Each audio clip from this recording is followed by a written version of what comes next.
कहानी का पूरा आनंद लेने के लिए कहानी के पिछले भाग को ज़रूर देखें। उसका लिंक मैं आपको डिस्क्रिप्शन बॉक्स में दे दूँगी और साथ में कमेंट बॉक्स में पिन भी कर दूँगी, तो आप वहां से भी जाकर देख सकते हैं। कुमुद अपना चेहरा उसके सीने से निकालते हुए शशांक का चेहरा अपने हाथों में लेकर बोली, मैं नहीं जानती मेरा अतीत कैसा था, लेकिन मैं अपना वर्तमान और फ्यूचर जानती हूँ। और इसमें केवल आप हैं। आप मुझ में कुछ इस तरह से शामिल हैं जैसे सांसें धड़कन से। मैं आपसे कभी जुदा नहीं हो सकती। आपके पास होने से मैं खुद को पूरा महसूस करती हूँ। जब होश आया तो इन नज़रों में किसी की पहचान बाकी नहीं थी, यहाँ तक कि खुद के नाम की भी। लेकिन केवल आपके सामने आने से मेरे धड़कनें धड़क उठी। ऐसे लगा जैसे मैं अपने खुद के हिस्से से ही मिल रही हूँ। कैसे कब मैं इतना प्यार कर बैठी मुझे खुद मालूम नहीं, लेकिन आज बस यही सच है कि मैं आपसे बहुत बहुत प्यार करती हूँ और मुझे आपके लिए हर चीज़ गंवारा है, सिर्फ तुम्हारे लिए। अगर कोई ऐसी वजह होगी जो मुझे आपसे दूर करे, मैं उस वजह को बदल दूंगी, सिर्फ तुम्हारे लिए। अब तो आप बेझिझक बता सकते हैं ना कि हमारे अतीत में क्या हुआ था। शशांक कुमुद की आंखों में देखते हुए बोला, आई लव यू जान, I love you so much. आज आपकी आंखों में मुझे केवल खुद का अक्स दिख रहा है जो मैं हमेशा से देखना चाहता था। I love you. कुमुद मुस्कुराते हुए बोली, आई लव यू ठाकुर साहब। शशांक बोला, कुमुद मैं भी चाहता हूँ कि आप जल्द से जल्द हमारे बारे में जान ले, आपकी याददाश्त जल्दी वापस आ जाए, क्योंकि मैं भी इसी डर के साए में जी रहा हूँ कि जिस दिन आपको सच मालूम होगा आप कैसे रिएक्ट करेंगे। लेकिन अब मुझे विश्वास है कोई भी सच हमारी मोहब्बत से बड़ा नहीं हो सकता। कुमुद, अगर आपको ये पता चले कि मैं एक गुंडा हूँ, पूरी दुनिया की नज़रों में एक बिगड़ा नवाबजादा, तो क्या करेंगी आप?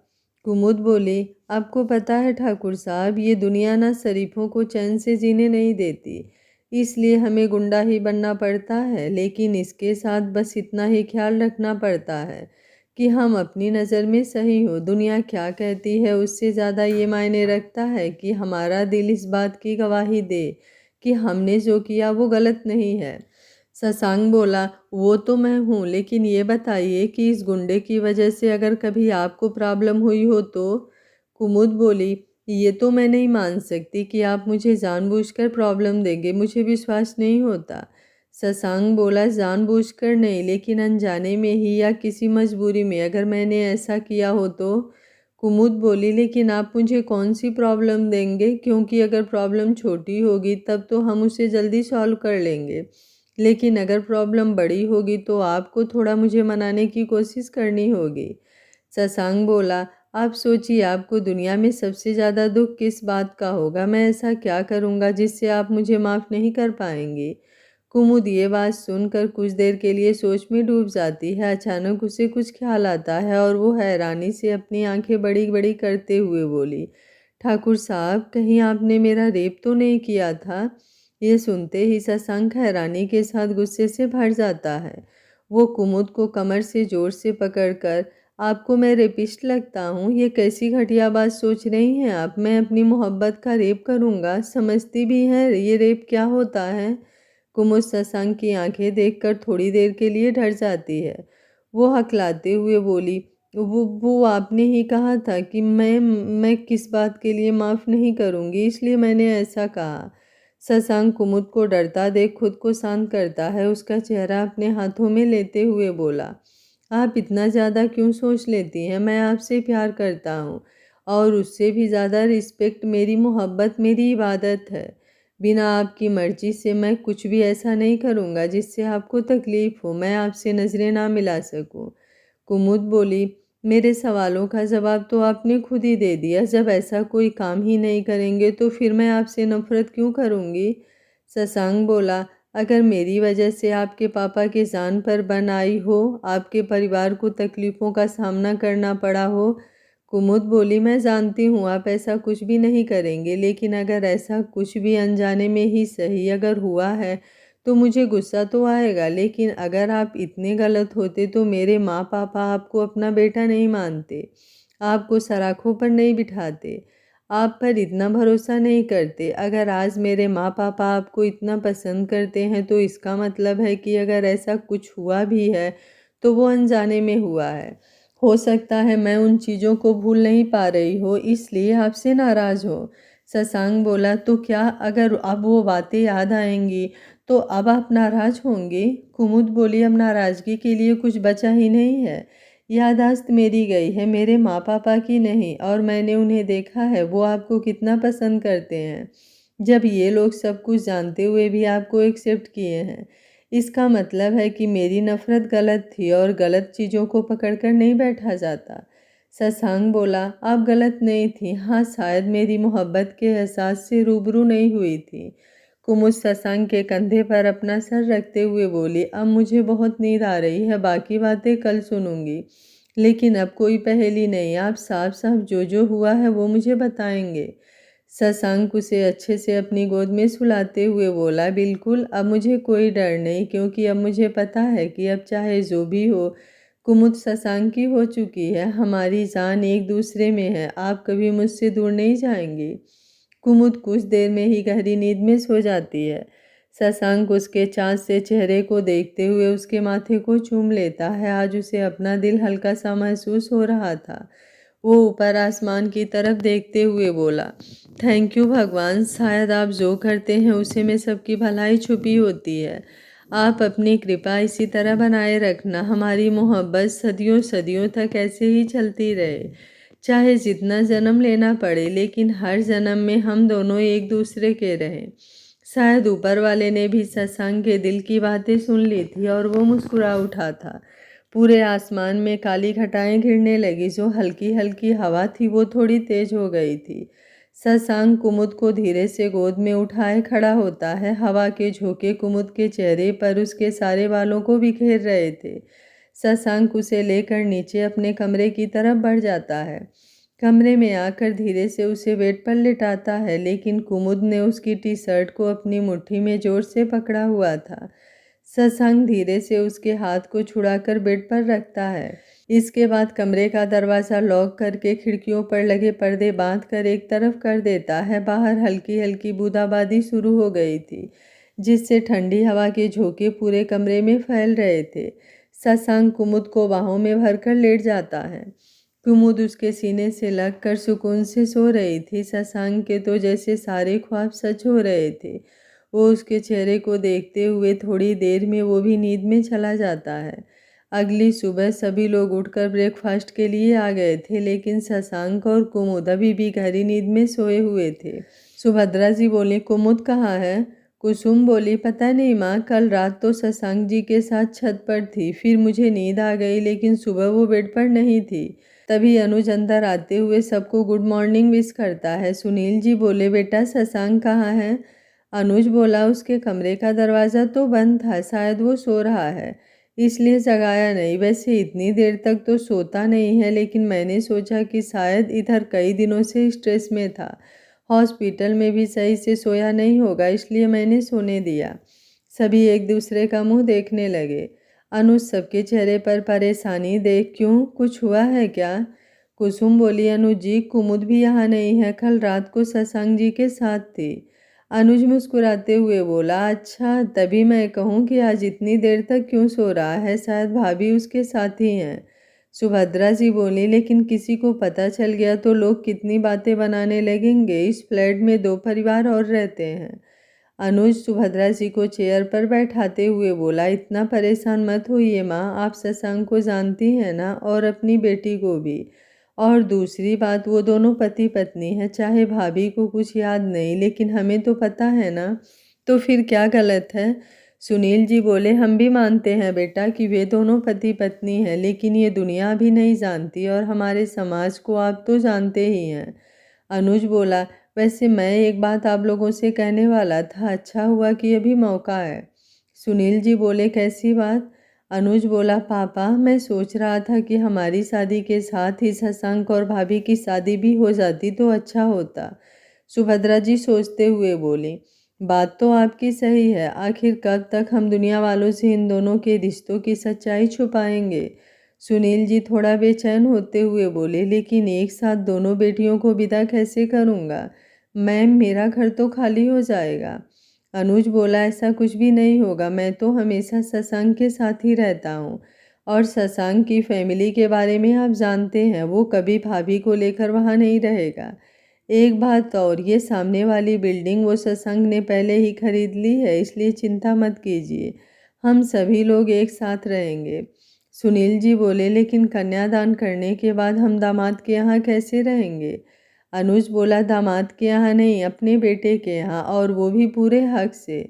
कुसुम सुनील जी के गले लग, अनुज जी सही कह रहे हैं पापा, आप तो हमें इतनी सारी अच्छी बातें सिखाते हैं, सारे अंधविश्वास को मानने से मना करते हैं, फिर आप ऐसी बातों को इम्पोर्टेंट क्यों दे रहे हैं?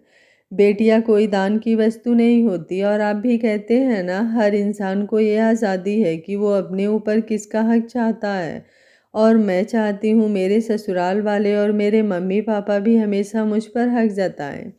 ये सुन सुभद्रा जी और सुनील जी की आंखें नम हो जाती हैं। दोनों कुसुम को गले लगाते हुए, भगवान ने सच में मेरे घर में हीरा दिया है, थैंक्स सुभद्रा जी, ऐसे दो अनमोल रतन हमारी झोली में डालने के लिए। सुभद्रा जी बोली, थैंक यू आपको नहीं, हमें कहना चाहिए, दो बेटियों के बाद भी आपने मेरा मान सम्मान कभी कम नहीं होने दिया। जहाँ समाज में बेटा पैदा करना औरत अपना गर्व समझती है, वहाँ आपने दोनों बेटियों के साथ मुझे हमेशा स्पेशल फील करवाया। अनुज बोला, अरे अरे, आप लोग तो सेंटी हो गए, हम तो यहाँ एक शादी पर एक शादी फ्री करने की बात कर रहे थे। सभी हंस पड़ते हैं, चारों बैठकर नाश्ता करने लगते हैं। ऊपर शशांक कमरे में, शशांक की नींद खुलती है, सामने कुमुद का चेहरा था। कुछ देर तो उसे लगता है कि वो सपना ही देख रहा है, लेकिन धीरे धीरे उसे रात की बातें याद आती है, और वो हकीकत में वापस आते हुए कुमुद के माथे को चूम लेता है। कुमुद नींद में भी मुस्कुरा देती है। शशांक एक हाथ उसके गर्दन के नीचे से कंधे पर लपेटे हुए था, वो दूसरे हाथ से कुमुद के चेहरे पर आए हुए बालों को पीछे करते हुए अपने अंगूठे से उसके होठों को छूता है। हल्के नेचुरल गुलाबी होठ इस वक्त शशांक को अपनी ओर खींच रहे थे। वो थूक निगलते हुए खुद को कंट्रोल करने की कोशिश कर रहा था। वो धीरे से कुमुद का सर तकिए पर रखकर उठकर बैठता है। मोबाइल उठाकर टाइम देखता है तो 8 बज गए थे। वो परेशान होते हुए बोला, अभी तक तो नीचे सब कोई उठ गया होगा, कहीं सब कोई हमारे बारे में गलत ना सोचने लगे। वो उठकर वॉशरूम में फ्रेश होने चला जाता है। थोड़ी देर बाद शशांक का मोबाइल बजने लगता है, जिससे कुमुद की नींद टूट जाती है। कुमुद आंखें मलते हुए उठकर बैठती है। खुद को दूसरे कमरे में देख थोड़ी देर के लिए हैरान हो जाती है। वो चारों तरफ अपनी तस्वीर देख वो मोबाइल की ओर देखती है। कॉल देखती है तो अनुज का कॉल था, जो थोड़ी देर में ही कट जाता है, और स्क्रीन पर कुमुद की तस्वीर उभर आती है। उसे धीरे धीरे याद आता है कि रात वो शशांक के साथ छत पर सो गई थी। अब उसे अंदाजा हो चुका था कि वो शशांक का कमरा है। वो चारों तरफ शशांक को ढूंढ रही थी।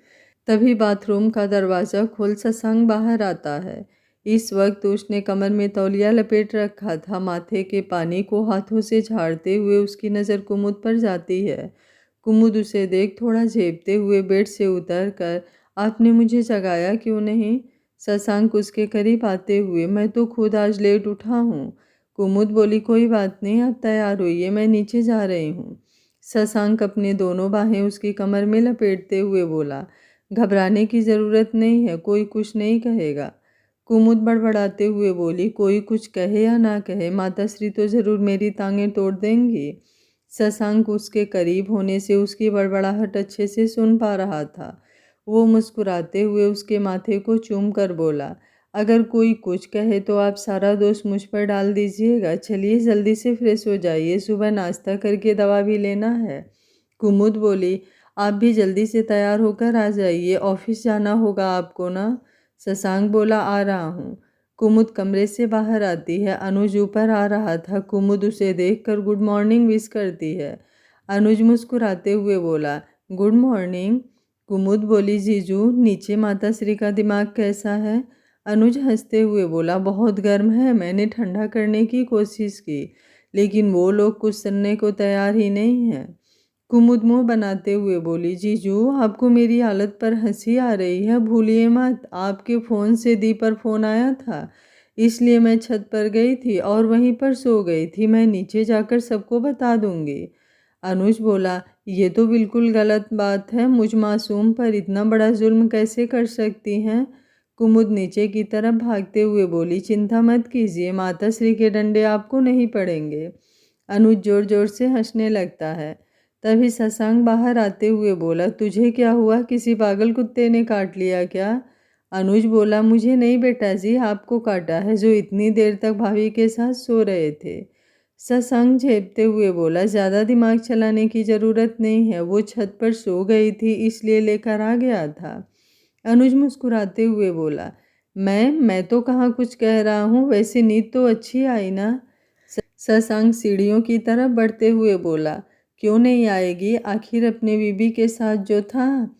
कुमुद जैसे ही नीचे आती है, हाल में कोई नहीं था। सुनील जी ऑफिस के लिए तैयार हो रहे थे, कुसुम भी अपने कमरे में तैयार हो रही थी, सुभद्रा जी दोनों का टिफिन तैयार कर रही थी। कुमुद हाल में किसी को ना देख राहत की सांस लेती है और जल्दी से अपने कमरे की तरफ भागती है। कुसुम उसे देख, क्या हुआ, दौड़कर क्यों आ रही है, पता है ना पैर में चोट लगी है। कुमुद बेड पर बैठते हुए बोली, दी आप माताश्री को जानती हैं ना, उनसे ही छुप कर भाग रही थी, जीजू ने बताया कि वो बहुत गुस्से में है। कुसुम हंसते हुए बोली, पागल लड़की, तेरे जीजू ने मजाक किया है, लेकिन तू थी कहाँ। कुमुद बोली, मैं तो छत पर सो गई थी, इसलिए ठाकुर साहब अपने कमरे में ले गए थे। कहते हुए वो अलमारी से अपने कपड़े निकालने लगती है। कुसुम उसे छेड़ते हुए बोली, वैसे ठाकुर साहब ने तुझे चैन से सोने दिया। कुमुद अपनी धुन में, क्यों नहीं सोने देंगे, उनके पास तो मुझे और अच्छी नींद आती है। तभी उसके कानों में कुसुम के जोर जोर से हंसने की आवाज़ आती है। वो कुसुम को घूरते हुए वॉशरूम में चली जाती है। दरवाज़ा बंद करते ही उसका चेहरा शर्म से लाल हो जाता है। शशांक बाहर हाल में आ गया था। सुभद्रा जी टेबल पर उसे नाश्ता सर्व कर रही थी। शशांक उनका हाथ पकड़ते हुए बोला, आई एम सॉरी माँ, कल रात कुमुद मेरे पास थी, आप उन पर गुस्सा मत कीजिएगा। कल रात बातें करते हुए वो वहीं सो गई, इसलिए अपने कमरे में लेकर चला गया। सुभद्रा जी थोड़ा सीरियस चेहरा बनाते हुए बोली, ये तो आप लोगों ने बहुत गलत किया, आपको पता भी है आसपास के लोग क्या कहेंगे, हमें आपसे ऐसी उम्मीद नहीं थी। शशांक बोला, माँ, आसपास के लोगों से मुझे फ़र्क नहीं पड़ता, आप लोग क्या सोचते हैं इससे मुझे फ़र्क पड़ता है, लेकिन आप विश्वास कीजिए हम दोनों अपनी मर्यादा जानते हैं।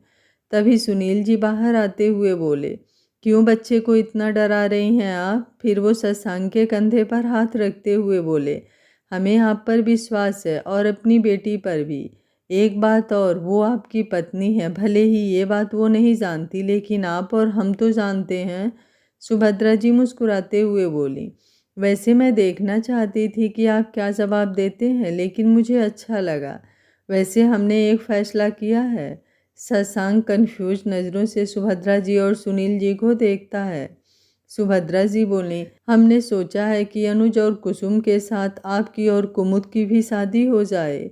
शशांक बोला, लेकिन कुमुद को कुछ याद नहीं आया है। सुनील जी बोले, बेटा हम भी चाहते हैं कि उसकी याददाश्त जल्दी वापस आए, लेकिन तब तक अगर कहीं से किसी को भी आपके रिश्ते के बारे में भनक लग गई तो बात का बतंगड़ बनते देर नहीं लगेगी। कुसुम के केस में हम देख ही चुके हैं, इस वक्त अगर कुमुद को कोई बात बाहर से पता चली तो वो स्ट्रेस नहीं झेल पाएगी। शशांक बोला, मैं भी समझता हूँ, आप लोगों को जैसा ठीक लगे। सुनील जी मुस्कुराते हुए बोले, चलिए तो तैयारियां शुरू कर दीजिए अपनी दुल्हन को ले जाने के लिए। शशांक बोला, दुल्हन तो मैं ले जाऊंगा, लेकिन साथ में आप दोनों को भी चलना पड़ेगा। सुनील जी और सुभद्रा जी मुस्कुरा देते हैं। शशांक नाश्ता करके अनुज और कुसुम के साथ ऑफिस के लिए निकल जाता है। कुमुद नाश्ता करने के बाद दवा लेकर आराम कर रही थी, तभी उसे अपना मोबाइल की याद आती है। वो टेबल पर ही रखा हुआ था। कुमुद अपना मोबाइल चलाने लगती है। बहुत देर तलाशने के बाद भी ना उसमें शशांक का नंबर मिलता है, ना ही कोई तस्वीर। अब फिर से उसका दिमाग खराब होने लगा था। वो खुद से बोली, ऐसा कैसे हो सकता है, माना हम उनसे नाराज़ होंगे, लेकिन फ़ोन नंबर तो होना चाहिए था। क्या हम इतना गुस्से थे कि उनका नंबर भी डिलीट कर दिए। फिर उसे कुछ याद आता है। वो जल्दी से अपने मोबाइल में कुसुम का नंबर तलाशने लगती है। नंबर मिलते ही वो कुसुम को कॉल करती है। कुसुम इस वक्त कंप्यूटर पर कोई डिज़ाइन तैयार कर रही थी। कुमुद का कॉल देख उसे थोड़ी हैरानी होती है। कॉल रिसीव करते हुए बोली, क्या हुआ कुमुद? कुमुद बोली, दी आपके पास ठाकुर साहब का नंबर है? कुमुद हंसते हुए बोली, तेरे ठाकुर साहब का नंबर तेरे पास होगा ना? कुमुद बोली, दी जब मेरे पास रहता तो मैं आपको कॉल क्यों करती? आपके पास नंबर है तो मुझे सेंड कीजिए, नहीं तो ठाकुर साहब को कहिए मुझे कॉल करें। कुसुम हंसते हुए बोली, अभी ऑफिस आए हुए हम लोगों को 1 घंटा भी नहीं हुआ और तुझे ठाकुर साहब की याद आने लगी? कुसुम चिढ़ते हुए बोली, जीजू आपके साथ रहते हैं ना, इसलिए आप ऐसे बोल रही हैं। जब जीजू कभी काम के सिलसिले में बाहर जाएंगे तब आपको पता चलेगा कि कितनी देर उनके बिना रहा है। और हाँ, जीजू ने सुबह जो झूठ बोला था उसका पनिशमेंट अभी बाकी है। अगर उसकी भरपाई करनी है तो जल्दी से ठाकुर साहब को कहो कॉल करने के लिए। कुसुम मुस्कुराते हुए बोली, पागल लड़की, थोड़ी देर शांत हो जा। शशांक जी अपने केबिन में हैं, मैं नीचे की फ्लोर पर हूँ, थोड़ी देर रुक, मैं उन्हें इन्फॉर्म करती हूँ। कुमुद ओके कहकर कॉल रख देती है। अब वो मोबाइल पर शशांक की कंपनी के बारे में सर्च करने लगी। थोड़ी देर में एसटी कंपनी के बारे में उसके मोबाइल पर लंबी चौड़ी न्यूज़ थी। कुसुम अनुज को कॉल करती है। अनुज अपने केबिन में था। कुसुम का कॉल देख रिसीव करते हुए बोला, क्या हुआ, ऑफिस में से ही कॉल कर रही हैं, मेरी याद आ रही है क्या? कुसुम बोली, जी नहीं, आप अपने दोस्त को कहिए कि उनकी वाइफ उनके कॉल का इंतज़ार कर रही है। अनुज ना समझी से बोला, ये क्या कह रही हैं आप? देखिए कुसुम, मुझे छोड़कर किसी के बारे में भी सोचा ना तो अच्छा नहीं होगा। कुसुम अपना सर पीटते हुए बोली, अनुज जी ये दिमाग थोड़ा कम चलाया कीजिए, इतना दिमाग चलाने के लिए मेरी बहन ही काफ़ी है। शशांक जी को कहिए कुमुद ने उन्हें कॉल करने को कहा है। अनुज सारी बातें समझते हुए बोला, अच्छा मतलब भाभी जी को थोड़ी दूरी भी हमारा नहीं है। कुसुम बोली, अपनी सलामती चाहते हैं तो चुपचाप हमारी बात मानिए, वरना कुमुद का दिमाग घुमा हुआ है। आपने सुबह उससे झूठ बोला था। अनुज बोला, अरे वो तो मैंने मजाक किया था। कुमुद बोली, अच्छा तो उसका इनाम भी ले लीजिएगा। अनुज मुस्कुरा देता है। कुसुम के कॉल रखने के बाद शशांक के केबिन में आता है। शशांक कोई प्रोटेक्टिव सॉफ्टवेयर बना रहा था। अनुज बोला, शशांक तेरे पास भाभी का नंबर है? शशांक बोला, हाँ है, क्या हुआ? अनुज बोला, तो भाभी को फ़ोन कर ले, नहीं तो भाभी थोड़ी देर में यहाँ पहुँच जाएंगी। शशांक बोला, तू साफ साफ बताएगा क्या हुआ है? अनुज सारी बातें बताते हुए बोला, अब तू अपना देख ले, कहते हुए उसके केबिन से बाहर आ जाता है। शशांक मुस्कुराते हुए लैपटॉप बंद कर मोबाइल लेकर कॉल करता है, लेकिन नंबर स्विच ऑफ बता रहा था।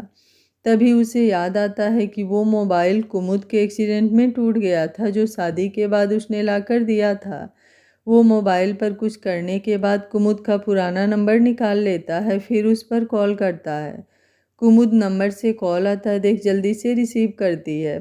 शशांक बोला, हेलो कुमुद।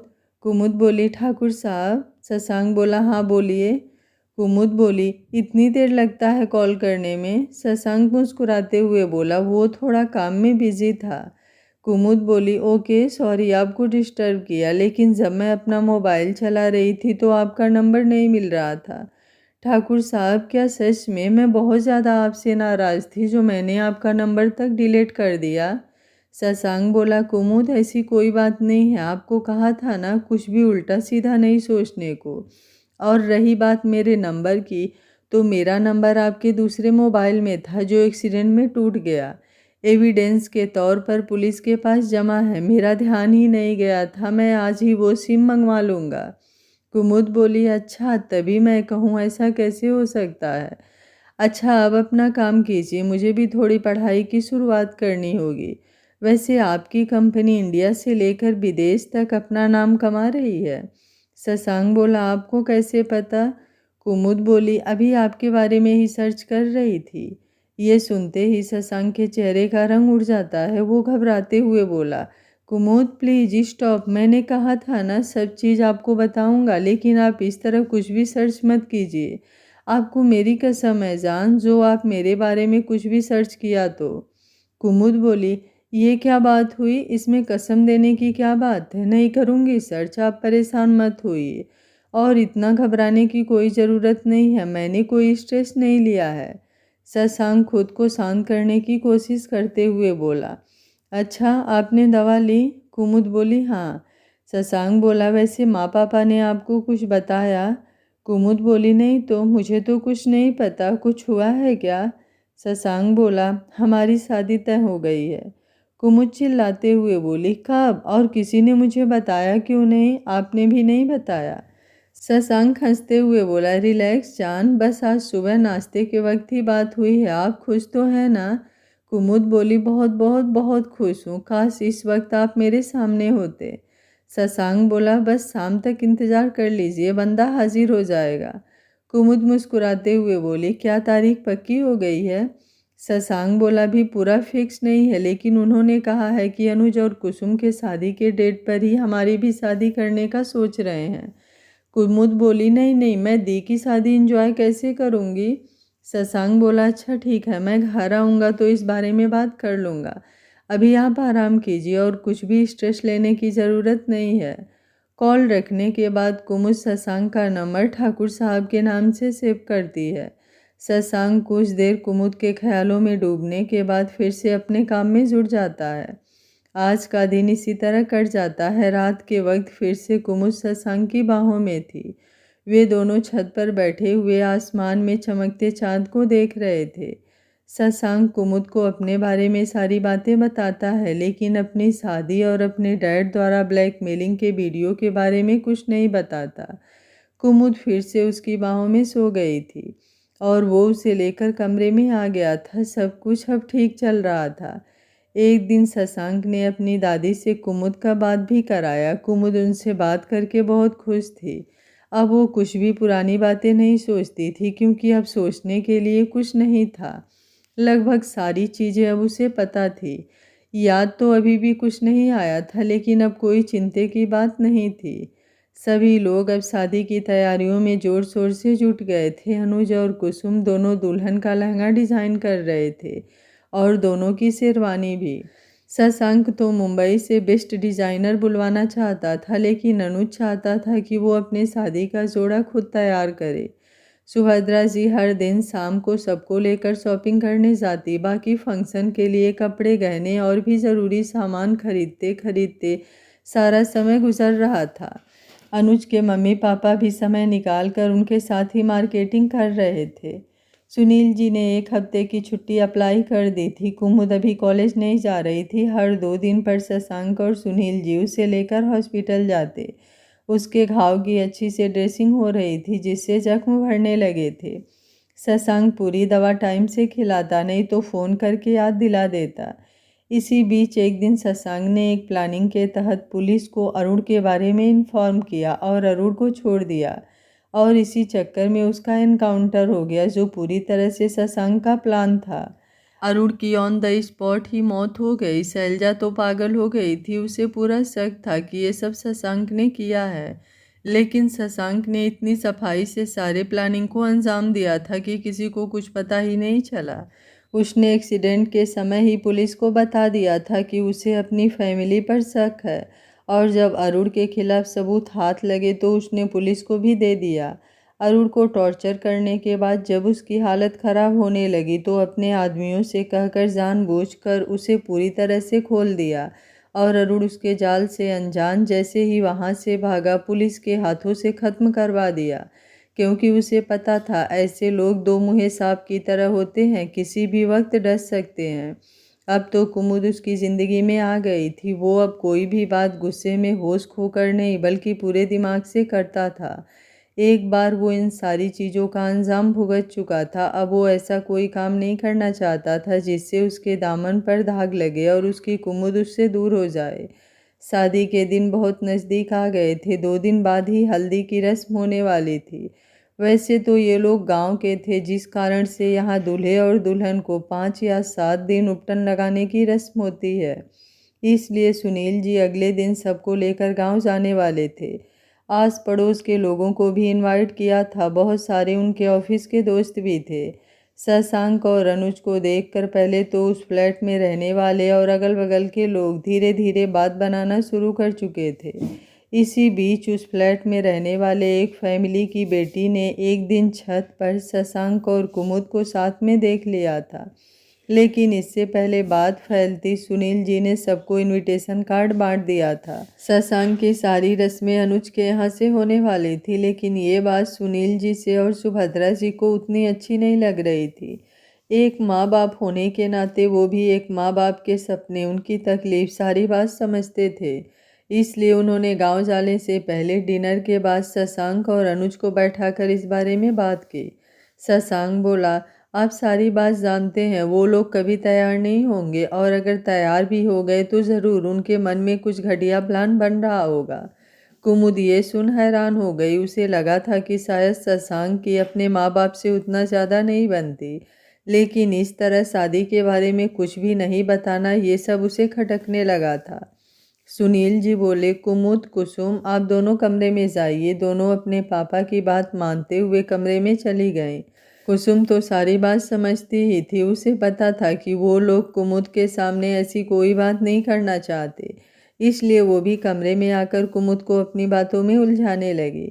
सुनील जी बोले, बेटा, आपका डर जायज़ है, क्योंकि ये कोई बेवजह नहीं है, लेकिन कभी कभी माँ बाप से भी गलती हो जाती है, चाहे जो भी हुआ हो। लेकिन आप यहाँ तक पहुँचे हैं, कहीं ना कहीं इनमें उनका ही हाथ है। आप बचपन से उनसे गुस्सा थे, लेकिन हॉस्टल जाने का फैसला आपकी बेहतरी के लिए ही लिया गया था। शशांक बोला, मैं समझता हूँ, जैसे जैसे बड़ा हुआ मैं भी इस बात को समझता हूँ कि उन्होंने मेरे बेहतर फ्यूचर के लिए ये सब किया, लेकिन मैं ये कैसे भूल जाऊँ कि उन्होंने ही मेरी ज़िंदगी छीनने में कोई कसर बाकी नहीं छोड़ी थी। जब भी उनके बारे में सोचता हूँ वो वीडियो मेरी आंखों के सामने आ जाता है, मेरी रूह कांप जाती है। किस तरह उन्होंने ऐसा किया, वो भी सब कुछ जानते बूझते। बोलते हुए उसका गला भर आया। सुभद्रा जी शशांक को अपने गले लगाते हुए बोली, हम आपकी तकलीफ़ समझते हैं बेटा। उन्होंने मेरी बेटी के साथ ऐसा किया था। जो तकलीफ़ आपने महसूस की मुझे भी महसूस हुई, लेकिन इस दुनिया में सभी अपना कर्म करते हैं और उसी अनुसार फल पाते हैं। कभी कभी भगवान के घर में देर होती है, लेकिन अंधेर नहीं। इसलिए इस वक्त आप अपने धर्म को निभाइए। एक बेटे होने के नाते अपनी शादी के बारे में इन्फॉर्म करना आपका फ़र्ज़ है। वो आए या ना आए, उनका फ़र्ज़ होगा। और रही कुछ गलत करने की, तो अब की बार हम सभी पूरी सावधानी बरतेंगे, कुछ भी नहीं होगा। शशांक भी कहीं ना कहीं इस बात को समझता था। उसने केवल सर हिला दिया। सुनील जी बोले, तो ठीक है, कल सुबह हम सबको गांव जाना है। आप भी अपने घर के लिए निकल जाइएगा, क्योंकि आप पहले उन लोगों को बता दीजिएगा शाम को हम लोग इनविटेशन कार्ड लेकर आपके यहाँ आएंगे। ये रस्म होती है, जैसे आज अनुज के यहाँ गए थे। कोई भी टेंशन लेने की ज़रूरत नहीं है, अब सब ठीक है। और मैं अपनी बेटी को जानता हूँ, उसे कुछ याद आए या ना आए, लेकिन उसका स्वभाव, उसका दिमाग कुछ भी नहीं बदला है। वो जिससे प्यार करती है उसे आखिरी दम तक निभाती है। इसलिए अब बिल्कुल भी नहीं सोचे कि किसी भी वजह से आपका साथ वो छोड़ देगी। वो आपकी मजबूत ढाल है, जो वक्त पड़ने पर आपके साथ खड़ी मिलेगी। ये सुनकर शशांक के होठों पर मुस्कुराहट आ जाती है। सुभद्रा जी सबको सोने जाने को कहकर अपने कमरे में आ जाती हैं। लगभग सारी तैयारियां पूरी हो गई थी। हल्दी से एक दिन पहले ही शशांक और कुमुद की सगाई की रस्म रखी गई थी। शशांक अपने फ्लैट में आकर अनुज से सारी सिक्योरिटी के बारे में चर्चा करता है। वो गांव में भी कुमुद को ऐसे ही नहीं छोड़ सकता था। अब तो कल उसकी फैमिली को भी पता चलने वाला था। वो कुमुद को हर खतरे से महफूज रखना चाहता था। अनुज से बात करने के बाद उसने कुमुद को कॉल करके टेरिस पर बुलाया, लेकिन जैसे ही वो छत पर पहुंचा, वहां पहले से ही उसी फ्लैट में रहने वाले एक लड़का और लड़की को देखा। ये देख शशांक लौटकर सीढ़ियों की तरफ बढ़ गया। तभी कुमुद भी ऊपर आ रही थी।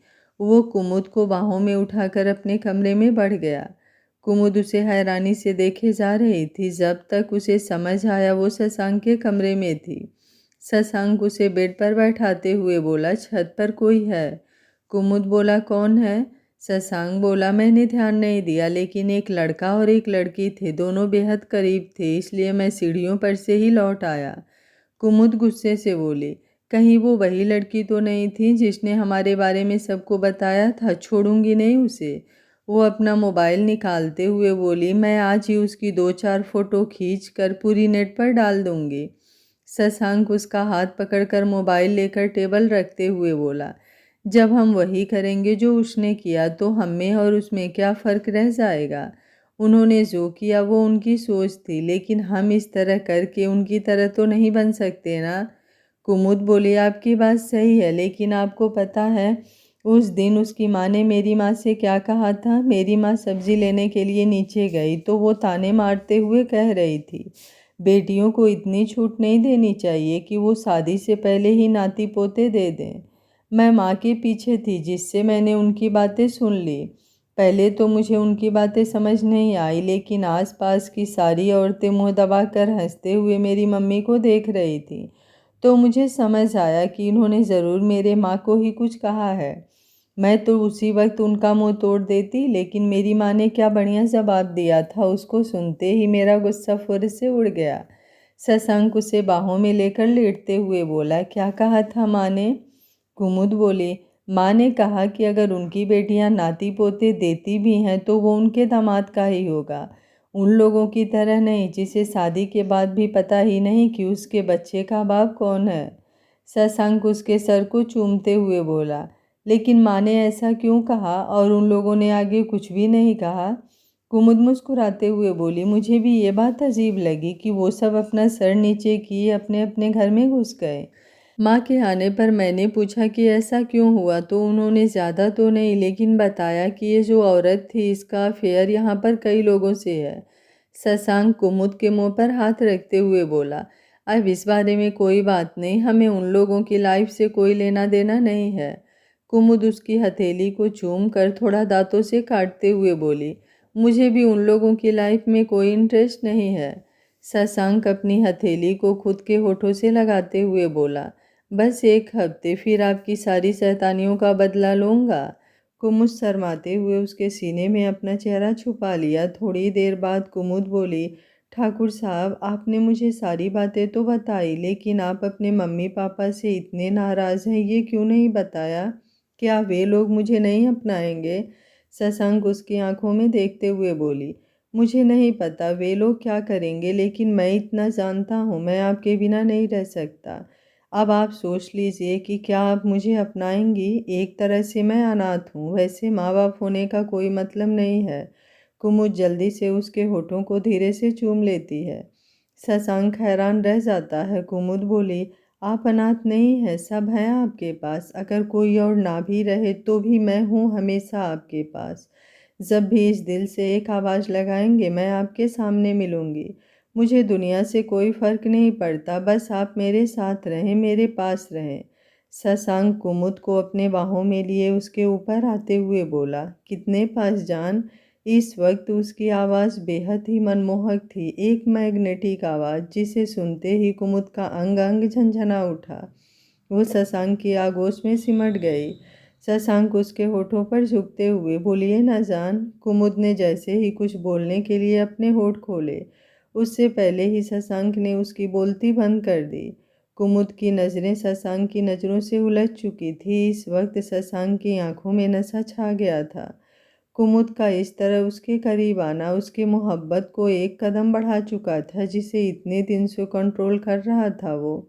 कुमुद की आंखें शशांक के इस मूवमेंट से थोड़ी देर में झुकते हुए बंद हो गई थी। आज शशांक का छूना उसकी रूह तक को रोमांचित कर रहा था, जिसकी खनक शशांक को अंदर तक सुकून पहुंचा गई। उसका एक हाथ कुमुद की उंगलियों में उलझे हुए था तो दूसरा उसके बालों पर। अब कुमुद को सांस लेने में थोड़ी दिक्कत हो रही थी, जिससे उसके हाथ शशांक के बालों से हटकर उसके कंधे पर कस गए। शशांक ने उसका सर अपने सीने से लगा लिया और उसकी पीठ और बालों को सहलाते हुए उसे शांत करने की कोशिश करने लगा। कुमुद जल्दी जल्दी सांस लेने की कोशिश कर रही थी। शशांक उसके सर को चूमते हुए जल्दी ही उसे नॉर्मल किया। कुमुद शांत होने के बाद उसके सीने में अपना चेहरा छुपाए कुछ ही देर में सो गई। उसकी गहरी चलती सांसें शशांक अपने बदन पर महसूस हो रही थी। वो धीरे से कुमुद का चेहरा अपने सीने से अलग करके देखा। उसके चेहरे पर बिखरी शर्म की लाली और सुकून का एहसास देख उसे थोड़ी राहत महसूस हुई। उसे अपनी आगोश में अच्छे से सुलाते हुए, आई लव यू जान, पता नहीं ये 1 हफ्ते कैसे कटेंगे। गांव जाने के बाद तो आपसे मिलना भी मुश्किल हो जाएगा। जाने कितनी देर तक अपनी जान के चेहरे को निहारते हुए वो भी नींद की वादियों में उतर गया। शशांक कुमुद एक दूसरे की बाहों में सुकून से सोए हुए थे। अगली सुबह लगभग 6 बजे कुमुद की नींद खुली। शशांक अभी भी गहरी नींद में सोया हुआ था। कुमुद अपना चेहरा उसके सीने से थोड़ा अलग करते हुए शशांक के चेहरे को देखने लगती है। इस वक्त शशांक और भी ज़्यादा अट्रैक्टिव लग रहा था। सारे बाल उसके माथे पर बिखरे हुए थे, बंद पलके, उस पर खड़ी नाक, चेहरे का हर हिस्सा इस वक्त कुमुद को अपनी तरफ खींच रहा था। रात का मंजर ज़हन में फिर से ताज़ा हो गया था, जिसे महसूस करते हुए कुमुद का चेहरा सुर्ख गुलाबी होने लगा था।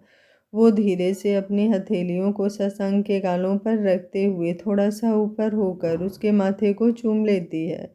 इस वक्त कुमुद शशांक में खोई हुई अपनी सारी मोहब्बत लुटाते हुए उसके बाद दोनों पलकों को चूम अपने होठों को उसके गालों पर रख देती है। शशांक मुस्कुराते हुए अपनी आंखें खोल देता है। कुमुद उसकी आंखों में देखते हुए बेहद ही रुमानी आवाज़ में, good morning my heart. Shashank उसके सर पर अपने होठों को रखते हुए, गुड मॉर्निंग माई लाइफ, लेकिन अब अपना ये अधूरा सा गुड मॉर्निंग को पूरा कीजिए। कुमुद झेपते हुए बोली, जो मिल गया उसी में काम चलाइए। किसने कहा था आपको जागने के लिए? शशांक उसके कानों के पास अपने होठ रखते हुए, मेरी जिंदगी पहली बार इतनी रोमांटिक हुई है। इस लम्हे को अपनी नींद में कैसे गंवा सकता था, कहते हुए उसके ईयर लब पर चूम लेता है। कुमुद की हथेलियां उसके टी शर्ट पर जोरों से कस जाती है। शशांक बोला, देखिए मेरे दोनों गाल झगड़ा कर रहे हैं। कुमुद धीमी आवाज में बोली, क्यों? शशांक बोला, क्योंकि एक गाल आपके इन नाजुक पंखड़ियों के स्पर्श से सराबोर हो गया है, लेकिन दूसरे पर आपकी इनायत नहीं हो रही है। कुमुद उसके बालों में अपनी उंगलियां फेरते हुए, ठाकुर साहब। शशांक बोला, हाँ जान। कुमुद शशांक के इस प्यार भरे स्पर्श से पागल हो रही थी। उसका खुद पर कंट्रोल जैसे हटने लगा था। वो शशांक को रोकना चाहती थी, लेकिन इनकार की आवाज़ भी नहीं आ रही थी। शशांक उसकी हालत देख मुस्कुराते हुए, जल्दी से अपनी गुड मॉर्निंग पूरा कीजिए, नहीं तो मैं ऐसे ही पूरा करूँगा। कुमुद अपनी बंद आंखों से ना में सर हिलाते हुए, प्लीज़। शशांक उसके चेहरे को देखते हुए धीरे से उसके होठों को लॉक कर देता है। शशांक की ये बेहद खूबसूरत सुबह थी। उसे और खूबसूरती से सजाते हुए दोनों एक दूसरे में खोए हुए थे। अभी भी कुमुद शशांक की आगोश में समाई हुई थी। अपनी मोहब्बत की तपिश से उसका पूरा चेहरा लाल हो रखा था। खिड़की से सूरज की किरणें उसके दमकते चेहरे को और छेड़ रही थी। शशांक उसके माथे को चूमते हुए अपने सीने में उसे छुपा लेता है। थोड़ी देर बाद कुमुद बोली, ठाकुर साहब लेट हो रहा है, पापा ने कहा था हमें 9 बजे तक गांव के लिए निकलना है। शशांक बोला, जान गांव में तो हमारा मिलना मुश्किल हो जाएगा, आपको देखे बगैर कैसे रहूँगा। कुमुद उसके सीने पर अपना सर रखते हुए, मुश्किल तो मेरे लिए भी है, लेकिन बस 1 हफ्ते, फिर मैं हमेशा के लिए आपके पास रहूँगी। शशांक उसे लेकर बैठते हुए, अपनी तबीयत का पूरा ध्यान रखिएगा और किसी भी बात से आप टेंशन नहीं लेंगे। कुमुद बोली, ओके चलिए अब आप भी फ्रेश हो जाइए, मैं नीचे जा रही हूँ। शशांक उसके सर को चूमते हुए बोला, अपना ख्याल रखिएगा। कुमुद जल्दी से उसके दूसरे गाल को चूमते हुए कमरे से बाहर भाग जाती है। शशांक मुस्कुराते हुए वॉशरूम की तरफ बढ़ जाता है। सभी तैयार होकर गांव के लिए निकलते हैं। अनुज और शशांक भी उनके साथ ही गांव के लिए निकलते हैं। उनके साथ उनकी सिक्योरिटी भी थी। लगभग 1 घंटे में सभी अपने घर पहुंच चुके थे।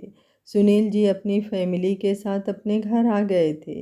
अनिल जी और प्रवीण जी ने लगभग पूरे गांव में इनविटेशन कार्ड बांट दिया था। बारात की तैयारियों के लिए डेकोरेशन और टेंट वाले को भी हायर कर लिया था। सुनील जी भी कुछ देर आराम करने के बाद उनके साथ भोज और बाकी चीज़ों की लिस्ट तैयार करने लगे थे। अनिल जी और प्रवीण जी के घर से सभी औरतें आकर सुभद्रा जी के कामों में हाथ बटाने लगी। शशांक अनुज के साथ हवेली पहुंचा। अभी अरुण को मरे 10 दिन हो रहे थे। लोगों की आवाजाही अभी लगी हुई थी। शशांक को देखते ही सारे गार्ड एक तरफ खड़े हो गए। शशांक जैसे ही हॉल में आया, शैलजा ठाकुर के चिल्लाने की आवाज़ उसके कानों में आई। आगे क्या होगा इस कहानी में जानने के लिए देखते रहिए कहानी का अगला भाग। अगर आपको कहानी अच्छी लग रही है तो वीडियो को लाइक, शेयर एंड चैनल को सब्सक्राइब कर लीजिएगा। Thank you for watching. मिलते हैं कहानी के अगले भाग में।